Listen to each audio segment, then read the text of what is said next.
السلام علیکم، میں ہوں مظفر شاہ اور آپ دیکھ رہے ہیں ایم پی نیوز۔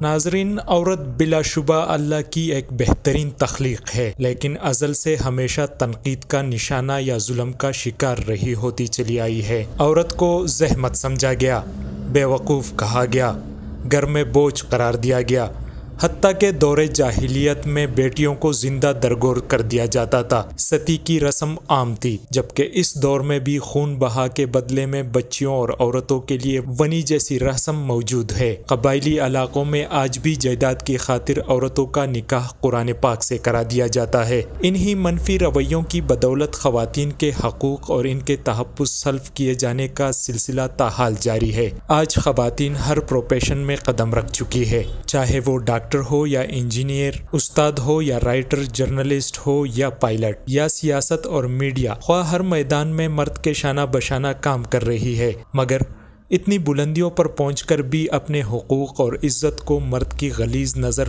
سے محفوظ نہ کر سکی۔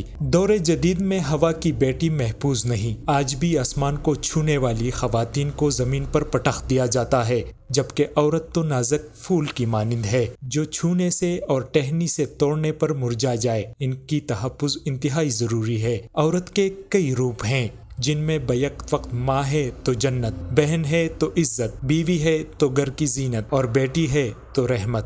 بس ان تمام حوالوں کے پیش نظر وہ ہر درجہ عزت و وقار اور مرتبے کے قابل ہوتی ہے۔ اسی فطری ضرورت کے پیش نظر اسلام عورت کی عزت کی تاکید کرتا ہے، کیونکہ یہ ہوا کی بیٹی کا معاملہ ہے۔ اسلام تو عورت کی عزت اور توقیر کا درس دیتا ہے۔ عورت کی عزت و وقار کا تحفظ اس حوالے سے بھی اہم ہے کہ ایک عورت کی بے توقیری اور بے عزتی بیک وقت کئی حوالوں سے اس معاشرے کے دیگر افراد کو براہ راست متاثر کرتی ہے۔ اگر غیر جانبداری کی عینک سے دیکھا جائے تو ماضی میں پاکستان میں انسانی حقوق کی صورتحال قابل دید اور قابل تعریف نہیں رہی۔ انسانی حقوق کی پامالی کی صورت میں عورتیں زیادہ متاثر ہوئی ہیں۔ گھر سے باہر نکل کر کام کرنے والی عورتیں دور جدید میں بھی غلیظ نظریں، تضحیک اور تحقیر آمیز جملے برداشت کرتی ہیں، کیونکہ تاحال ہمارا معاشرہ مرد کا ہے اور ہوا کی بیٹی غیر محفوظ ہے۔ عورت کی عزت و توقیر حتیٰ کہ معصوم ننھی کلیوں کو رون دیا جاتا ہے۔ اسی لیے خواتین کا تحفظ ملک کی معاشرتی اور سماجی ترقی کے لیے انتہائی ضروری ہے۔ صدر مملکت ڈاکٹر عارف علوی کا خواتین کے خلاف تشدد اور ان کے تحفظ کے لیے کیے گئے خطاب میں سے چند اہم نکات قابل ذکر ہیں۔ غیرت کے نام پر قتل اور زیادتی اور ہراساں کرنے والے واقعات کا خاتمہ ضروری ہے۔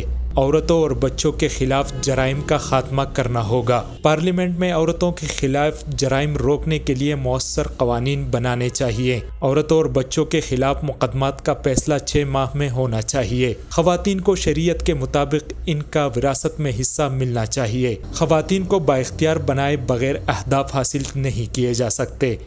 ان معاملات پر حکومت اور اپوزیشن کو مل کر کام کرنا چاہیے۔ سماجی مسائل پر میڈیا کو اہم کردار ادا کرنا چاہیے۔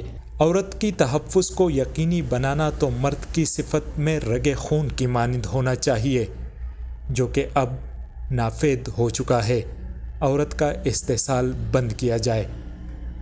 اتنی سی دعا ہے کہ کبھی کسی بیٹی پر کوئی داغ نہ لگے۔ ہماری ویڈیوز کو لائک کریں، شیئر کریں اور یوٹیوب پر سبسکرائب کر کے بیل آئیکن کو پریس کریں۔